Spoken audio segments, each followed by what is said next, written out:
सबसे पहले तो नमस्कार आप सबको। नक्षत्रा सीरीज में आपका स्वागत है। आज हम बात करने वाले हैं मृगशिरा नक्षत्र की। तो सबसे पहले तो जैसा इसका नाम है, मृग सिर, यानी इसका जो सिंबल है वो मृग का सिर है। तो चलिए बात करते हैं इसके सिंबल की। सबसे पहले तो मृग यानी डियर या हिरण, इन नामों से ये जाना जाता है। इसके अंदर सबसे पहली जो क्वालिटी है वो चंचलता की है, यानी इधर उधर भागना, दौड़ना, सूंघना, नई चीजें देखना, वो क्वालिटी इसके अंदर नजर आती है। बड़ी स्पीड से भागता है, पलट के देखता है और बड़ा ही अट्रैक्टिव लगता है देखने में, बड़ा ही चार्मिंग लगता है।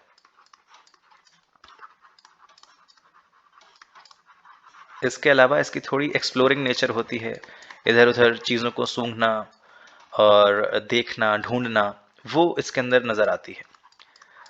कैसे ये मैं कह रहा हूँ, सबसे पहले तो मैं दो कथाएं आपको सुनाता हूँ जिनसे आपको समझ आएगा मृग का वर्णन कहाँ कहाँ मिलता है। सबसे पहले तो सबसे पॉपुलर जो है कि सीता जी सोने का मृग देखती हैं और उसकी तरफ मोहित हो जाती हैं और निवेदन करती हैं, प्रभु आप इसको मेरे लिए लेकर के आए। तो वहां जो वो दैत्य था, उसने मृग का ही स्वरूप क्यों बनाया? क्योंकि उसे पता है कि इस मृग के अंदर मोह करने वाली, यानी मोहित करने वाली क्वालिटी है, अपनी तरफ अट्रैक्ट करने वाली क्वालिटी है, चार्म है। तो यहाँ पर एक तो वर्णन मिलता है। इसके अलावा राजा भरत की कथा आती है श्रीमद् भागवत में। राजा भरत अपना पूरा साम्राज्य का त्याग करके जंगल में जाते हैं, एज हो जाती है उनकी कि अब हम जब तप करेंगे। लेकिन उनके सामने एक गर्भवती हिरणी जो होती है वो पानी पी रही होती है और शेर की दहाड़ से उसका प्रसव हो जाता है, छोटा सा मृग, और वो हिरणी डर के मारे भाग जाती है या उसकी मृत्यु हो जाती है, ऐसा कुछ है। और फिर उस मृग को, छोटे से बच्चे को वो लेकर के आते हैं। अब वो पूजा कर रहे हैं, पाठ कर रहे हैं, माला कर रहे हैं और उसके सर पे हाथ फिरा रहे हैं और उनको उससे मोह हो जाता है। सोचिए, जो अपने पूरे परिवार का त्याग करके आया है उसे इस मृग से मोह हो जाता है और अगले जन्म में फिर वो मृग ही बनते हैं। बड़ा इंपॉर्टेंट एस्पेक्ट है ये भी सनातन का। तो अगेन वही मोहित और चार्म वाली क्वालिटी इसके अंदर देखने को मिलती है। इसके अलावा इसकी एक विशेष प्रजाति होती है जिसे कहा जाता है कस्तूरी मृग।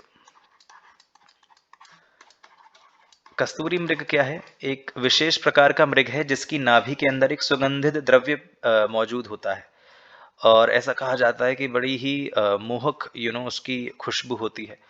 और हिरण जो होता है ये उसको ढूंढता रहता है कि वो खुशबू कहाँ से आ रही है, जबकि वो इसके भीतर ही प्रेजेंट होती है। तो यहाँ पर जो सनातन का कॉन्सेप्ट है कि आप इस दुनिया में खुशी या प्लेजर ढूंढते रहेंगे जबकि असलियत में वो आपके भीतर ही है, तो वो थीम भी यहाँ पर कनेक्ट होता है। एंड ऑफ कोर्स जो सुगंधित द्रव्य मैंने यहाँ पर कनेक्ट किया, स्पेशली आज की डेट में आप परफ्यूम से इसे एसोसिएट कर सकते हैं, एसेंस से कनेक्ट कर सकते हैं, डीओ से कनेक्ट कर सकते हैं, स्पेशली जिन लोगों को शौक होता है उन चीज़ों का, तो वो चीज़ें यहाँ पर एसोसिएट होती हैं। इसके अलावा चलते हैं इनके डेटी के पास में। डेटी कौन है? हमारे चंद्रदेव, सोम। तो यहाँ पर चंद्रदेव अपने आप में चंचलता को रिप्रेजेंट करते हैं और बड़े प्लेजर सीकिंग हैं ये। प्लेजर सीकिंग मतलब इंद्रियों का सुख भोगना इनको बड़ा पसंद है। उसकी कथा मैंने रोहिणी में भी वर्णन किया था कि ये रोहिणी के पास थोड़ा ठहर जाते थे, वो खूबसूरत थी, इन्हें पसंद थी। इसके अलावा एक और कथा आती है जिसमें एक देवी है तारा, जो कि बृहस्पति की पत्नी है और चंद्रदेव का उनसे संबंध हो जाता है। वो इनके ऊपर मोहित हो जाती हैं। अगेन वो चार्म वाली क्वालिटी, अपने ऊपर मोहित कर लेना, वो क्वालिटी यहाँ पर नजर आती है। और फिर तारा और चंद्र का एक पुत्र उत्पन्न होता है जो बुध है, जो कि सौतेला बेटा होता है बृहस्पति का। वो उसको एक्सेप्ट करते हैं, फलाना ढिमकाना जो भी कथा है। लेकिन यहाँ पर चंद्रदेव का जो नेचर है, प्लेजर सीकिंग, चंचलता, आज की डेट में आप कहें फ्लर्टी नेचर होना, वो सब चीजें यहाँ पर इस नक्षत्र में नजर आती हैं। स्पेशली जो इस नक्षत्र का पोर्शन मिथुन राशि में पड़ता है। आप जानते हैं मिथुन राशि किस प्रकार की राशि है, और उसके अंदर मृगशिरा नक्षत्र के 2 चरण पड़ते हैं। उनके अंदर ये फ्लर्टी, ये प्लेजर सीकिंग क्वालिटी और ज्यादा एम्पलीफाई हो जाती है। एनीवेज, उसके अलावा सोम से एक द्रव्य जो कि सोम रस है, जिसका वैदिक साहित्य में वर्णन सुनने को मिलता है, वो एसोसिएट होता है। क्या है ये सोमरस? ये सोमरस देवता कंज्यूम करते हैं, पीते हैं, जो कि इनकी यूथ और एनर्जी को बनाए रखता है। आप जानते होंगे ऐसा वर्णन है कि स्वर्ग में कोई भी बूढ़ा नहीं होता। तो उसका जो कारण है वो ये सोमरस को कहा गया है।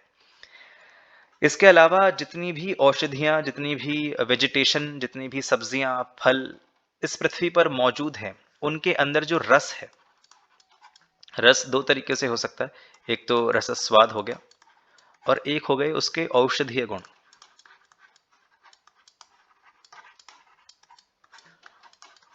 इनके लिए भी चंद्रमा को ही रिस्पॉन्सिबल कहा गया है वैदिक साहित्य के अंदर।